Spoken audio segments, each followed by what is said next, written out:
thank you, Jack, and thank you for that kind introduction and this opportunity and your support generally, the support that we enjoyed from Adams and Adams on the King 4 project.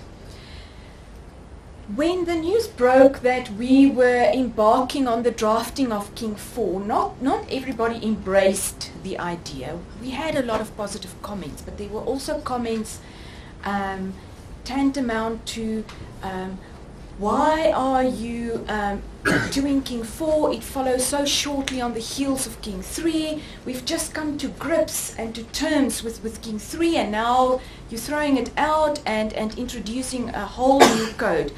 One person specifically said to me, "You guys are like the Rocky pictures. You don't know when to end. It's Rocky 1, Rocky 2, Rocky 3, and now it's Rocky 4."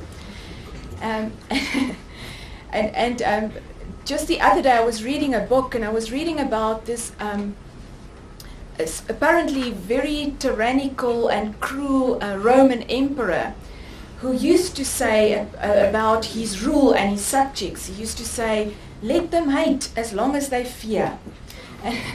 And you almost from the comments get the idea that people think that it is something that the King Committee and the IoD would like to ram down people's throats. But so I think one of the main messages that we want to convey as the King Committee is that really King 4 is not to be feared and to be hated. In fact, once one understands what lies behind it, you will see that the intention is to make the application of corporate governance easier.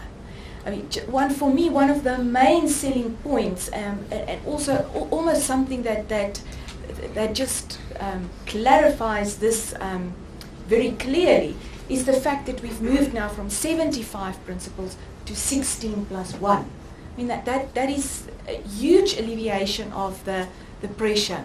So what we're trying to do with King 4 really is to change the mindset about corporate governance, to reposition corporate governance. So to move it from something that is a box-ticking exercise, in other words, a compliance mindset, to mindful application. Because we believe once there is mindful application, in the sense that there's an understanding of the value that corporate governance could contribute to an organization, we will move away from box-ticking. Corporate governance is one of those things that sets up an organization for success. It builds and stabilizes the foundation of an organization so that you can go bigger and so that you can go higher with the business that you're building. And that's how we're trying to position corporate governance. Now, to position it as such meant that we had to represent corporate governance, the corporate governance code. We had to put the emphasis on the values and the outcomes, or the value and the outcomes that you could derive from applying corporate governance properly. The other objective that we had with King 4 was that we wanted to address corporate governance across sectors. Now, it was already actually an ambition of King 3, so the thinking is not new. But what happened in King 3 is that we said that we wanted all organizations to apply it, but then we used company language and we wrote it really from the vantage point of a listed company, with the exception of aspects of audit committees in the public sector that we dealt with in King 3. So this time around we said, well, you know, we want to take the excuse for other organizations who's saying that King 3 is not applicable to me because we're a non-profit, we don't have shareholders, we can't apply it. We want to take that excuse away, and I call it an excuse, but I also have a lot of empathy with it, because for us who work with corporate governance regularly, some of us on a daily basis, we can easily see how to translate and apply King 3 in other sectors.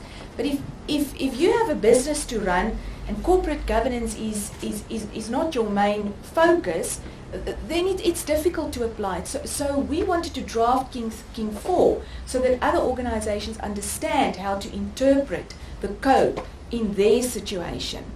And to that end, you'll see that the King 4 code uses broader format of address. So we talk about organizations, we talk about governing bodies, and we are more general in our approach. So it's not written so purely from the vantage point of a listed company.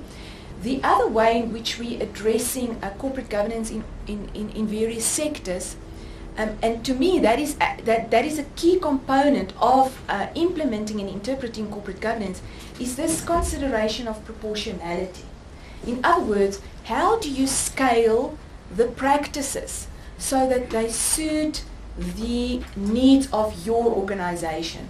So I always say that organizations don't exist to serve corporate governance. I mean, that's not the idea.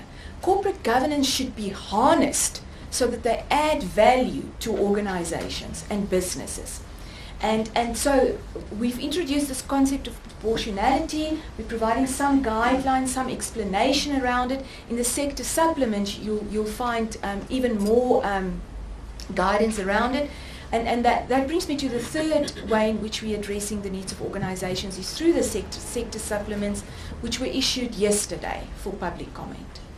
So that's just briefly in a nutshell where we want to go. I think for the IoD and for the King Committee, if we succeeded in assisting organizations across all sectors to apply and interpret corporate governance, and if we are able to demonstrate the value that corporate governance could contribute so that we move away from this grudge compliance mindset, I think then we can take a bow for a job well done. And I mean, there's a lot more that I can say on the specifics, and there's a lot more that I can potentially say on the rationale for how it is so important for all organizations to follow good corporate governance. But perhaps we can address that in the discussion, and I'll hand over with those introductory remarks.